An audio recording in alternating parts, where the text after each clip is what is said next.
Hey guys, it's Takasa here, and it's time for another review. That this is going to be a classic one. I'm going to be doing the review today of the Razer Diamondback. This is respectively the Diamondback 2G and the Diamondback 3G. So actually, I currently don't use this mouse. The current mouse I'm using is actually the Razer Death Adder.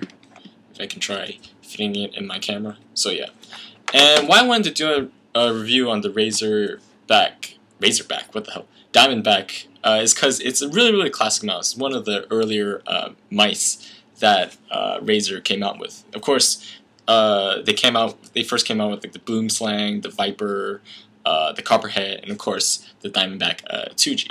And it really defined the style of Razer mice to begin with. So Razer has like, if you can see that their style is at their front, they like doing this like little indentation here, and it kind of like curves up, so it gives like a little space for your fingers to rest. So that's really been Razer style, and it really has worked for them to kind of differentiate their mice from the competition. So first of all, you see there's two versions of the Diamondback here. One is the 2G version, this is the older version, and one's the 3G version. So what this is supposed to do is, this one's just old, so it's not glowing. So it's supposed to glow here, and the sides are supposed to glow. Like in the packaging, it makes it look really fancy, like it really glows like all the way. But in reality, it's not really like that. So what's the difference between the 2G and the 3G? Well, this one came out, I don't know, like 2003, 2004, and the 3G version came out alongside the Death Adder in 2006, maybe 2007. I can't really remember the exact dates. And this one uses a 1600 DPI sensor, and this one uses 1800 DPI sensor. The actual difference, to be honest, you really don't need like that much DPI. If it goes up to 1800, 2000, like I really don't know anyone who uses anything above that. It really is really just to do with the sensitivity of the mouse and the precision. If you turn up the sensitivity, you can still track that many dots per inch when you move it. So the good thing about, well, the main difference between the 2G and 3G, obviously I talked about, is the sensor. And also is that they changed the entire coding of it as well. So you can see with the Death Adder here, when the Death Adder came out, they used like really kind of matte, whole, non-slippery kind of surface. And with the Diamondback refresh, they did the exact same thing. So the buttons and the entire base, this part, also you can see like the Razer logo. However, in the old one, it's really just a very plastically glossy surface.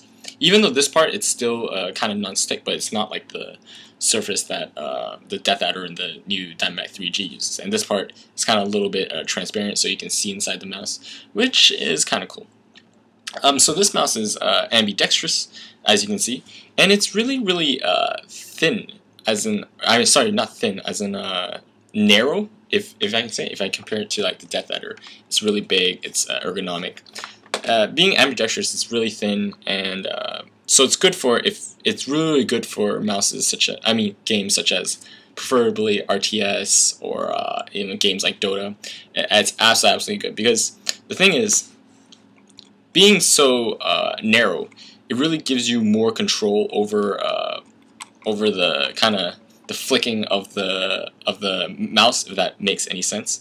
And personally, I find that extremely good for control for like RTS and for whatever you want, really. But it's really up to personal preference. So I really recommend, if you haven't tried this mouse, to try it out, or find some friends with like some old versions and try it out. Because to be honest, this mouse is pretty old. They don't even have it on the Razer website anymore. I don't even know why they don't have like this and the Copperhead anymore, and wanted to just put it on. I guess it's mainly because it stopped production and they're promoting like the new line of mouses, new line of mice, sorry. And I don't see why there's any problem with it. But so going on to like the buttons, there's like a 1, 2, 3, and for the Diamondback, there's actually a 2 buttons on the side of each mouse. So you got 1, 2, and 3, 4. To be honest, you probably won't use most of the buttons. I mean, For the side thumb buttons, you can probably use it. I mean, it's also built for the left hand, so you can go left hand thumb button or like the right hand thumb button. But the other side, most likely you're not gonna use them. I don't find when you're gaming, you won't exactly take your like your fourth finger and start pressing like that, because it's just like not efficient. And one more thing that about Razer mice, or that is they introduced new with this in their Copperhead or whatever, is the always on functionality, which back in the day was quite new, because optical mice back in the day, they don't they usually power down, and usually you have to move it for it to kind of like come to life again. So there would be a little bit of delay in that like split second. Well, most new gaming mouse now all use like always on like technology, but I'm just I guess informing you guys, they kind of pioneered this like always on like technology, or it's not really a technology, but this always on function, I guess, is really well done by Razer. So the mouse skates for this, like talking about the glide of these mouse, so it's really just about the Teflon glide that comes with the packaging. It's quite nice, but I would recommend just getting some mouse feet, and just you can just buy them from like any gaming company or wherever. If you're near Asia or China, there's like plenty of companies that sell this stuff. So you just put them on, and like so they give a little bit more liftoff distance. So that'd be very nice. The liftoff distance is actually like a little, on the 2G especially, it's actually quite high. It's a little bit less on the 3G. So what is liftoff distance? I may not have explained this in my previous video. Liftoff distance is when you're moving your mice, and then you lift off your mouse from the mouse pad, and you readjust to kind of move it. Sometimes when you're readjusting, it moves the mouse. When you're readjusting, it moves the mouse back into like another position where you don't really want it to.